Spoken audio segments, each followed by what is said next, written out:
6절에서 15절 보겠습니다. 데살로니가 후서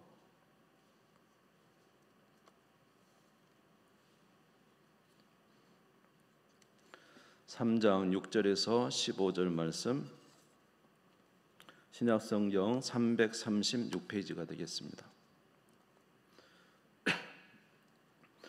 데살로니가 후서 3장 6절에서 15절, 신약성경 336페이지 찾으신 줄 알고 제가 봉독하겠습니다. 형제들아, 우리 주 예수 그리스도의 이름으로 너희를 명하노니 게으르게 행하고 우리에게서 받은 전통대로 행하지 아니하는 모든 형제에게서 떠나라. 어떻게 우리를 본받아야 할지를 너희가 스스로 아나니 우리가 너희 가운데서 무질서하게 행하지 아니하며 누구에게서든지 음식을 값없이 먹지 않고 오직 수고하고 애써 주야로 일함은 너희 아무에게도 폐를 끼치지 아니하려 함이니 우리에게 권리가 없는 것이 아니요 오직 스스로 너희에게 본을 보여 우리를 본받게 하려 함이니라. 우리가 너희와 함께 있을 때에도 너희에게 명하기를 누구든지 일하기 싫어하거든 먹지도 말게 하라 하였더니 우리가 들은즉 너희 가운데 게으르게 행하여 도무지 일하지 아니하고 일을 만들기만 하는 자들이 있다 하니 이런 자들에게 우리가 명하고 주 예수 그리스도 안에서 권하기를 조용히 일하여 자기 양식을 먹으라 하노라. 형제들아, 너희는 선을 행하다가 낙심하지 말라. 누가 이 편지에 한 우리 말을 순종하지 아니하거든 그 사람을 지목하여 사귀지 말고 그로 하여금 부끄럽게 하라. 그러나 원수와 같이 생각하지 말고 형제같이 권하라. 아멘. 할렐루야. 네, 오늘도 하나님께서 함께하시는 은혜가 충만하시기 바랍니다. 네, 데살로니가 전후서를 이제 말씀을 몇 차례 드렸는데 오늘 마지막 말씀이 되겠습니다. 오늘 말씀은 말세를 준비하는 말세를 우리가 어떻게 준비할 것인가라는 말씀이 되겠습니다. 지난주에 2장 말씀에서도 비슷한 말씀을 드렸는데 오늘 다시 한번 말씀을 드리면서 정리한다는 그런 마음을 좀 가졌으면 좋겠습니다. 이 데살로니가 교회 성도들에게 성도들은 사실 말씀드린 것처럼 아주 신생 교회입니다. 왜냐하면 바울이 3주 동안 복음을 전했고 교회가 생겼기 때문에 그래서 이런 신생 교회를 바울이 교회를 세우고 그리고 나서 이제 왔는데 한 가지 좀 어려운 점이 있었어요. 왜냐하면 마음껏 복음을 그들에게 가르쳐주지 못했습니다. 특별히 어떤 부분에 그랬냐면 종말에 관한 문제에 대해서 그랬던 것 같아요. 그래서 그런지 이 데살로니가 교회에 종말에 관한 문제에 있어서 좀 어려움이 있었다는 것을 우리가 지난주에도 보았습니다. 특별히 이들에게 무슨 문제가 있었냐면 주의 날이 임박했다. 우리 예수님의 재림이 지금 급하게 닥쳐 있다. 또는 어떤 이들은 말하기를 주님이 이미 오셨다. 이렇게까지 이제 말하는 것을 들었습니다. 그랬더니 연약한 이 데살로니가 교회, 이제 얼마 되지 않은 교회에 여러분이 우리가 지난번에 들은 것처럼 그들에게 믿음의 역사도 있었고 사랑의 수고도 있었는데 그리고 소망이 있었잖아요. 하나님 나라에 대한 소망. 근데 이제 주님이 재림했다는 이 메시지를 들을 때 그들은 굉장히 이제 혼동스러웠고 또 혼란스러웠습니다. 이 데살로니가후서 2장 1절에서 2절 말씀을 한번 후서 2장 1절에서 2절 말씀을 같이 읽겠습니다. 시작.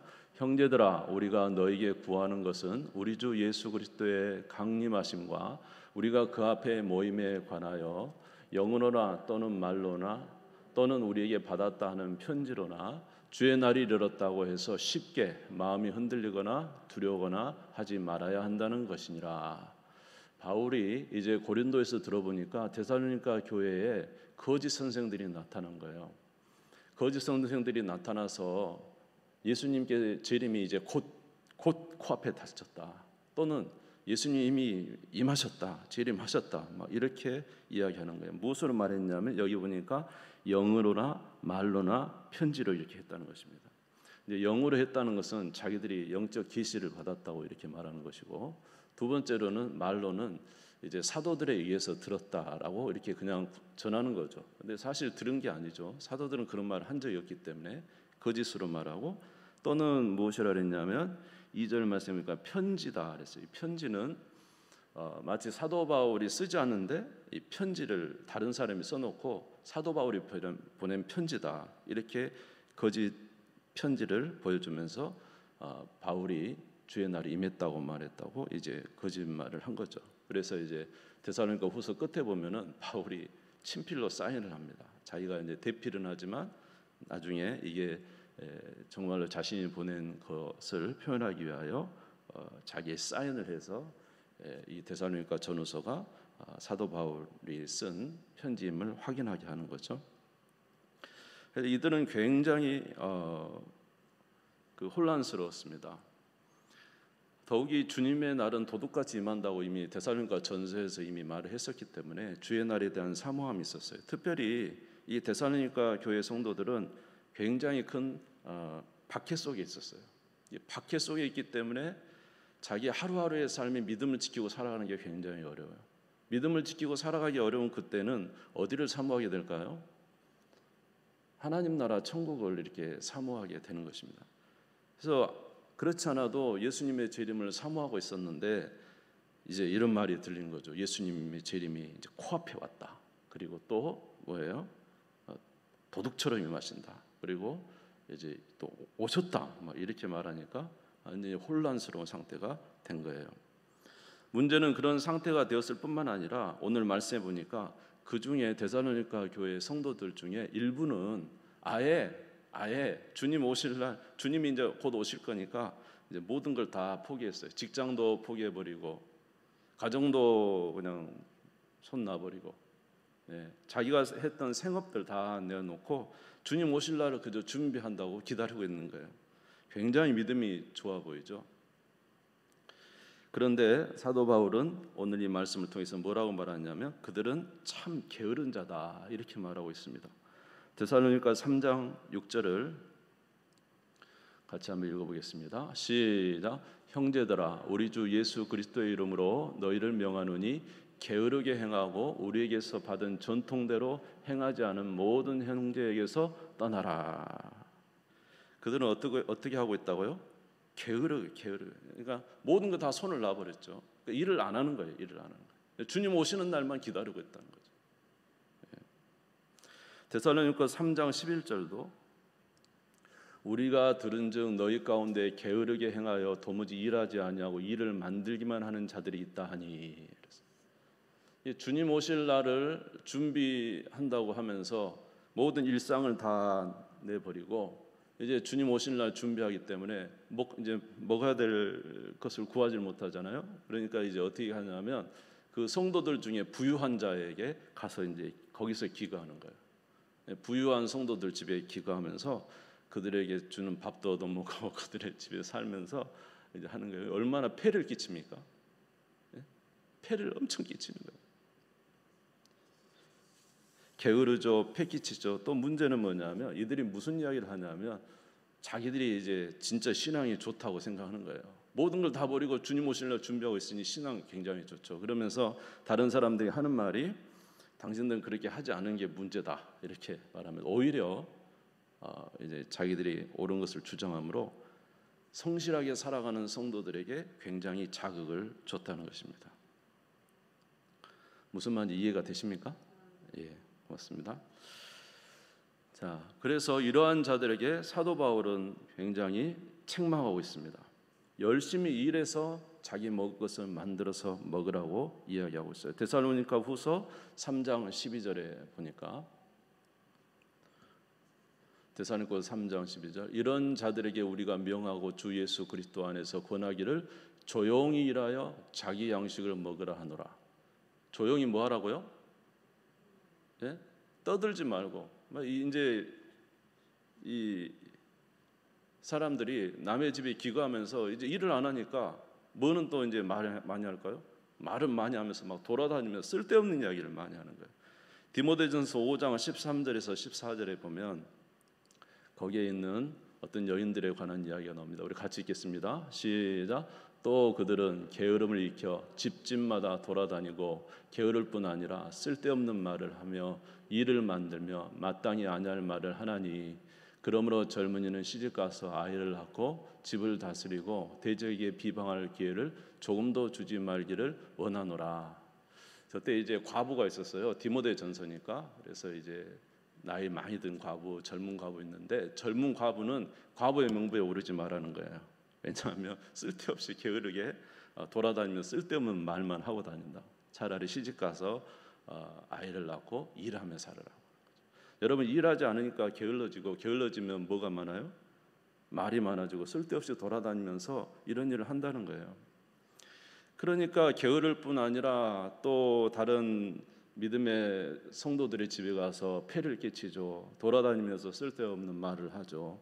또 뭡니까? 마치 자기들의 신앙이 좋은 것처럼 남을 멸시하는 이런 현상들이 일어나니까 사도 바울이 이것을 듣고는 굉장히 야단을 쳤습니다. 그러면서 데살로니가 3장 12절 다시 보시면 이런 자들에게 우리가 명하고 주 예수 그리스도 안에서 권하기를 조용히 일하며 자기 양식을 먹으라. 뭐 하라고요? 일하라. 조용히 일하라. 자기 양식을 먹으라. 데살로니가 3장 10절에도 보면 우리가 너희와 함께 있을 때에 너희에게 명하니 누구든지 일하기 싫어하거든 먹지도 말라. 일하기 싫어하면 먹지도 말라. 사도 바울이 지금 이런 사람들에게 말할 때 사도 바울이 주님의 재림을 기다리지 않고 있는 사람입니까? 오히려 사도 바울은 더욱 주님의 재림을 기다리고 있는 분이죠. 그런데 그 사도 바울께서 말씀하시기를 이런 사람들에게 조용히 일하고 자기 양식을 만들어서 먹으라고 이제 말하면서 누구든지 일하지 않는 사람은 먹지도 말으라 이렇게 말하고 있습니다. 그러면서 더 강력하게 말하기를 만약에 이런 자들이 있다면 너희는 데살로니가 성도들은 이런 자들이 있다면 그들에게서 떠나라는 거예요. 데살로니가 후서 3장 6절을 같이 읽겠습니다. 같이 읽읍시다. 시작. 형제들아 우리 주 예수 그리스도의 이름으로 너희를 명하노니 게으르게 행하고 우리에게서 받은 전통대로 행하지 아니하는 모든 형제에서 떠나라. 옳지 않다는 거죠. 떠나라는 거예요. 이것은 하나님께서 주신 전통, 다시 말해서 복음 안에 있는 사는 사람들의 삶이 아니라는 것이죠. 그래서 그런 자들에게서 떠나라는 거예요. 그리고 그런 자들을 도리어 권해서 그들의 부끄러움을 나타내게 하고 주께로 돌아오도록 만들라는 것입니다. 데살로니가 후서 3장 14절을 보겠습니다. 같이 읽겠습니다. 시작. 누가 이 편지에 한 우리 말을 순종하지 아니하거든 그 사람을 지목하여 사귀지 말고 그로 하여금 부끄럽게 하라. 그런 사람이 있으면 뭐 하라고요? 사귀지 마라. 사귀지 마라. 뭐 하라고요? 부끄럽게 만들어 버리라는 거예요. 왜냐하면 그들이 잘못됐기 때문에 그런 것입니다.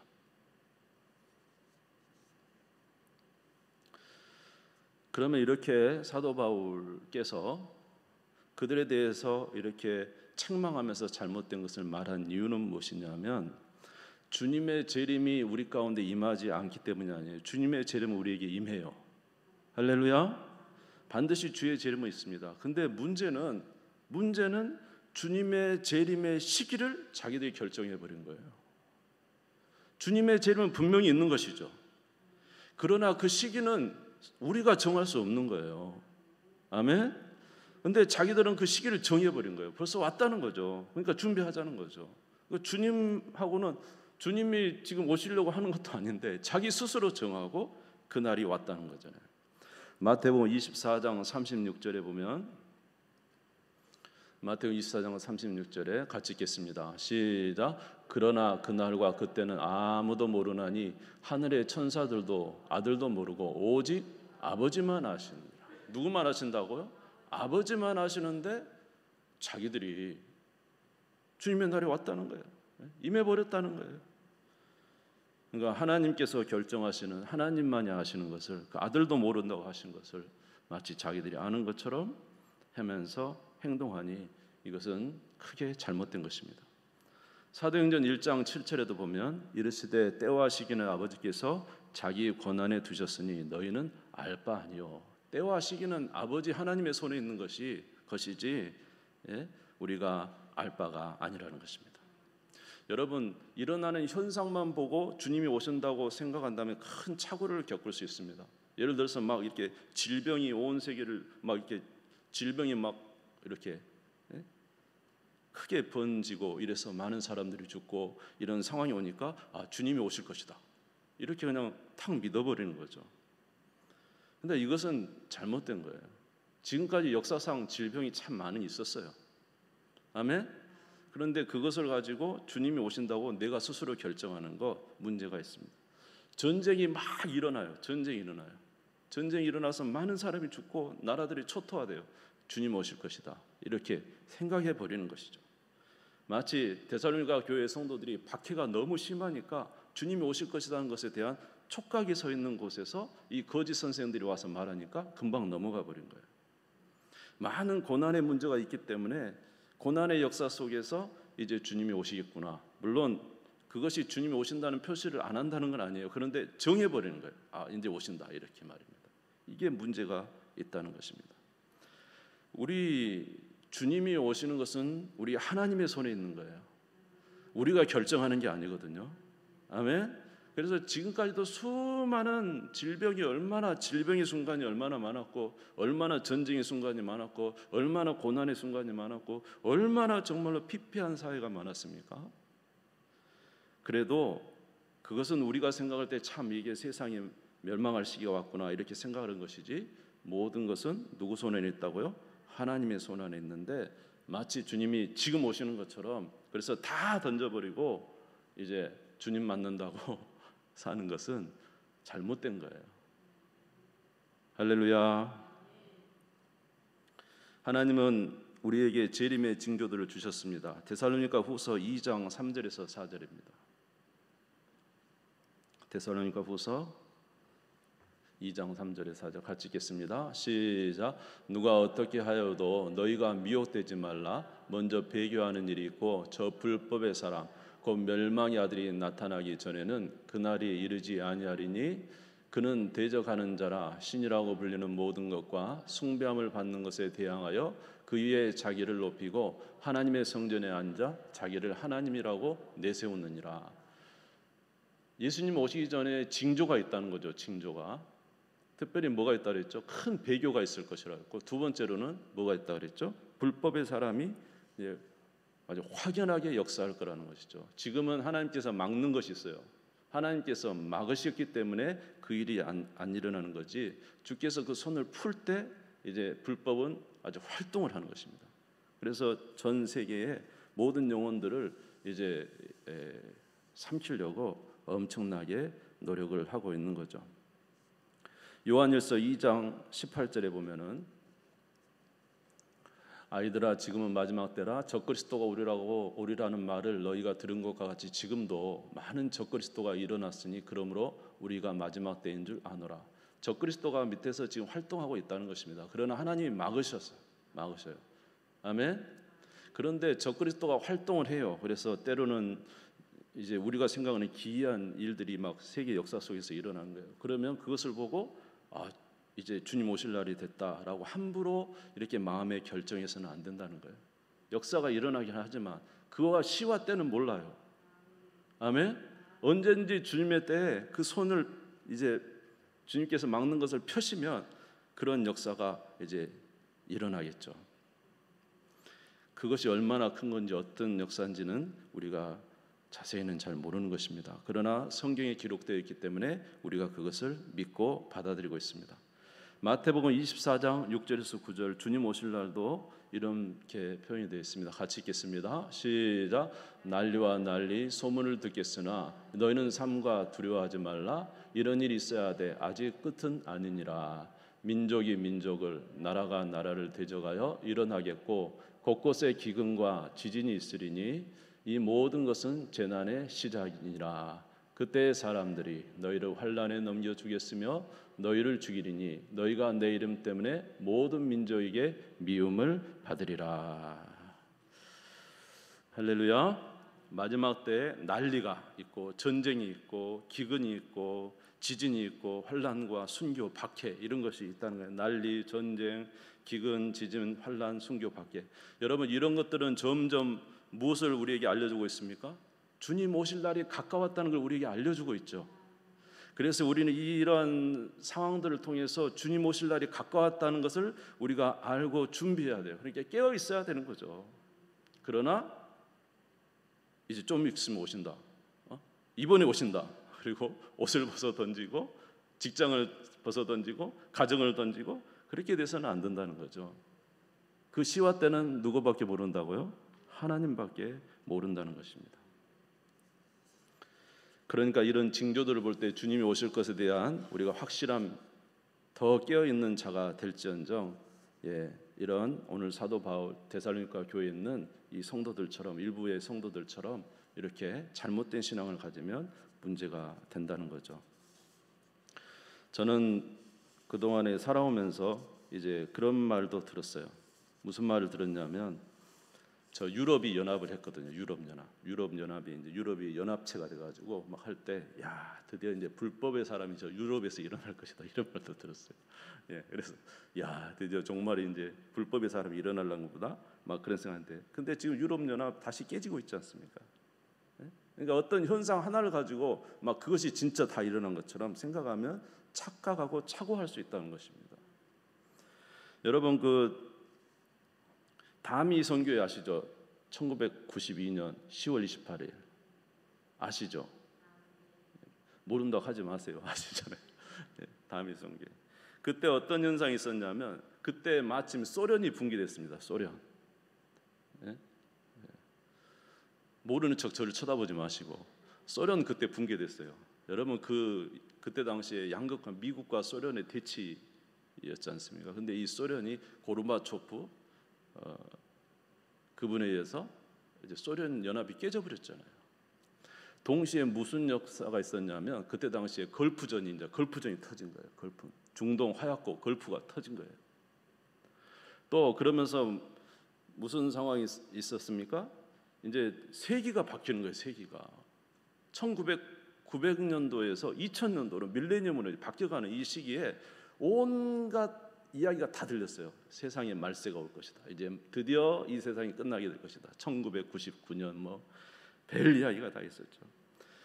환경을 보니까 소련이 붕괴가 되죠. 걸프전이 일어나죠. 막 이제 1900년도에서 2000년대로 넘어가는 막 이 세계 여러 가지 막 그 예언들이 막 난리가 있죠. 그러니까 이 다미 선교에서 1992년 10월 28일 날 주님이 재림 오신다. 12시에 오신다. 그래가지고 여러분도 다 보셨을 거예요. 막 흰 옷 입고 가가지고 막 얼마나 했는데,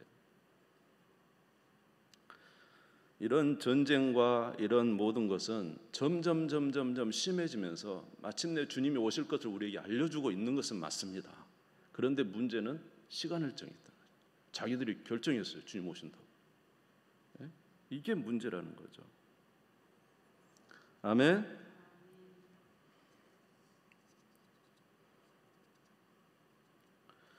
그러므로 오늘 여러분에게 말씀을 드리는 것은 무엇입니까?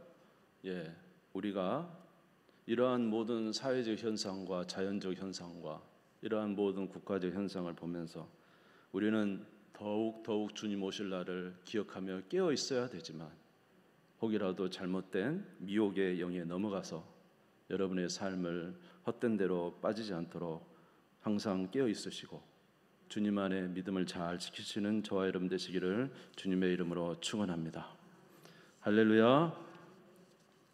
그러면 우리가 어떻게 살아야 됩니까? 우리는 그러한 모든 현상을 보면서 더욱 성실하게 살으라는 거예요. 성경은 더욱 성실하게.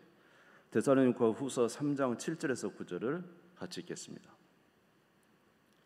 데살로니가 후서 3장 7절 9절 같이 읽겠습니다. 시작. 어떻게 우리를 본받아야 할지를 너희가 스스로 아나니 우리가 너희 가운데서 무질서하게 행하지 아니하며 누구에게든지 음식을 값없이 먹지 않고 오직 수고하고 애써 주야로 일함은 너희 아무에게도 폐를 끼치지 아니하려 함이니 우리에게 권리가 없는 것이 아니요 오직 스스로 너희에게 본을 보여 우리를 본받게 하려 함이니라. 할렐루야. 사도 바울은 어떻게 보면 그 누구보다도 예수님의 재림을 기다리고 있는 사람이고 그 누구보다도 예수 그리스도를 전하던 사람이었어요. 그러나 그는 옷을 벗어던지고 주님 오실 날을 준비한다고 잊지 않았습니다. 그는 오히려 더 애써 일을 했습니다.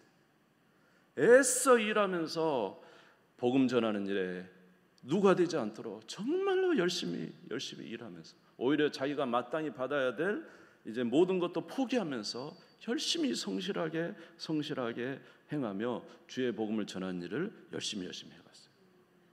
쉬지 않고 자기에게 주신 사명을 위해서 이렇게 살아간 것을 우리가 알 수가 있어요.